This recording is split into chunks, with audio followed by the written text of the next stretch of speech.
So Shaz, it feels like it's been a while since we've done this. It does. It does? It does feel a long time. I wonder if the viewers have been missing us. Oh, I hope so. I hope so. Well, this is HKB. I'm Leon, and as you can probably guess by now, this is my lovely assistant Shaz. Hello. And today we have a little treat from CineAsia for you. What treat is it, Shaz? We have No More Bets, the 2023 China film, which has done really well over in China, hasn't it? It's been doing gangbusters, hasn't it? It's been making a lot of money. And this film was quite a surprise for us even. But there we go, you know. Have a little look. This is something different. Here's our review. If you enjoy it, please give us a like. It helps out with the channel. Enjoy. 想成功，先发疯。不顾一切向前冲。拼一次，负三弹。拼命才能不失败。开工。炒股、挖币、网游、电商、博彩。 Here's Leon with a synopsis. No More Bets is based on tens of thousands of real fraud cases and a horrifying inside story of overseas cyber fraud. Programmer Pan and model Anna went abroad after receiving a well-paid overseas job offer, but they ended up being held captive in a factory to scam gamblers online. When countless money is thrown in their face, will they stay or escape? Based on real fraud cases, No More Bets unveils the operation of international cyber fraud groups through a powerful story about greediness and conscience. So this was not quite what I expected, although I'm not really sure what I expected. But I found No More Bets a really serious film, and some of it was quite harsh actually, and I was quite shocked at some of the there was a couple of sort of torture scenes, would you call it? So some of that was quite harsh. I wasn't expecting that at all, but it was really intense, and I really enjoyed going along with the ride and not knowing what was coming next or where the story was going. What did you think?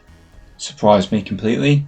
With a title like No More Bets, and coming from that end of the world, I expected this to be along the line of God of Gamblers and that type of film. Completely not. This film was really intense. It was nail-biting. It was actually causing me anxiety in some scenes. Oh no! I was really stressed out because with the topics that they're covering and how easy it is to scam people just through a mobile phone, it felt like a really real warning in today's world. So it was beyond just a film for me. This was like a lesson to us all. You know, beware. Something seems too good to be true, and perhaps it is too good to be true.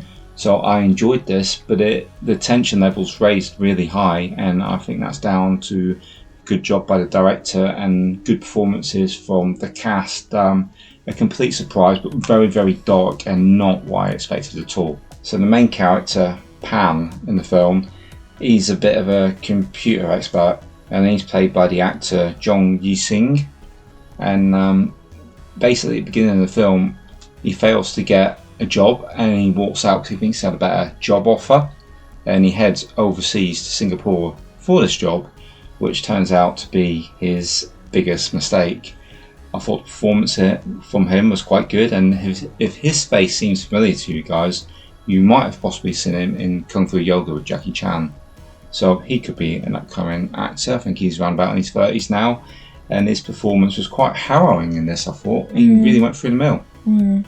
The main female lead, Gina Chenjin, who played the model Anna, she was a successful model, but then her image was tarnished, and so she was released from her modelling contract, so found herself unemployed and looking for work, and someone she knows recommended this job sort of fronting a gambling service, which I think she did sort of sound a little, you know, is it legal? I think she asked that, didn't she? They very well lure her in, don't they? They really rope her in by acting not that fussed. Oh, you know, you have to do this. Oh, maybe we can get you in next year. Yeah, and she took the bait, and then she was really keen on it, wasn't she? So she went in thinking it was okay, but obviously things didn't maybe go quite the way she expected.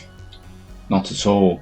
I mean, the cast in this was great. The cop that introduces the film, she's played by Yong Mei, and that's Zhao. And she heads up the investigation into the case.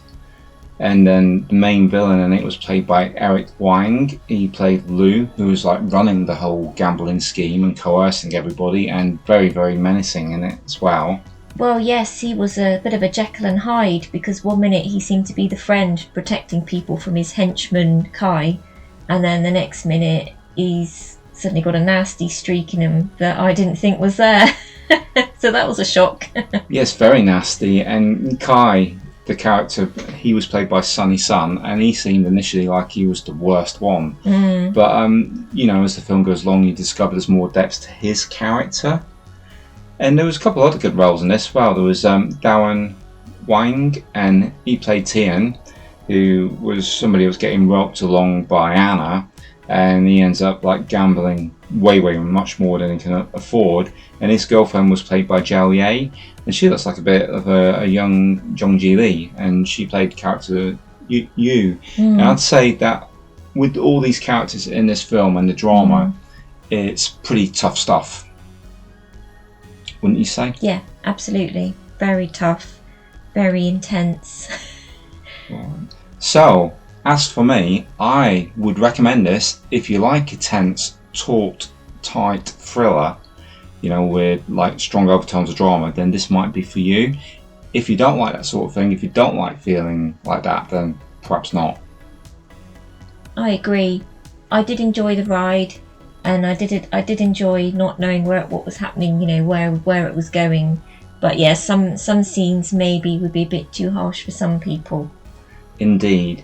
And just as a point of interest, this film has been very, very successful. In 3 days over in China, it took more than 500 million yuan, which is 69.3 million US. So a very successful film.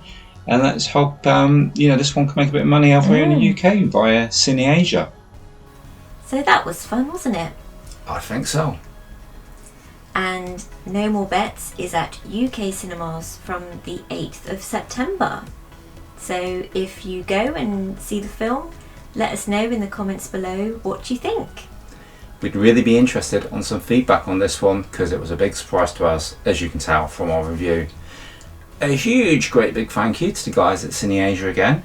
They're really spoiling us with these fantastic films. Yeah, and thank you to them for our fab coasters, our No More Bets coasters. Yes, they are cool, and we will be using them. We just need some drink to go with them. Anyway, we hope you guys enjoyed this review. We hope you still enjoy what we do. We do try hard. We like to present something different. So, you know, leave us a comment below if you think we're doing okay, if you like what we do. We like to hear from everybody, and we will get back to everyone that leaves us a message. And if you don't know already, we're on Facebook, Instagram, Twitter, and Shas also does the HKB podcast. So, you know, there's plenty of us around, and hopefully you can find us in all those wonderful places and have fun along with us. That's it for today's episode. We'll catch you on the next one, but in the meantime, we're currently running a series of videos for Short Ember. So if you haven't seen them yet and you're a Short Brothers fan, well, what are you waiting for? Get on it. Is that all, Shaz? That's all for now. Catch you next time.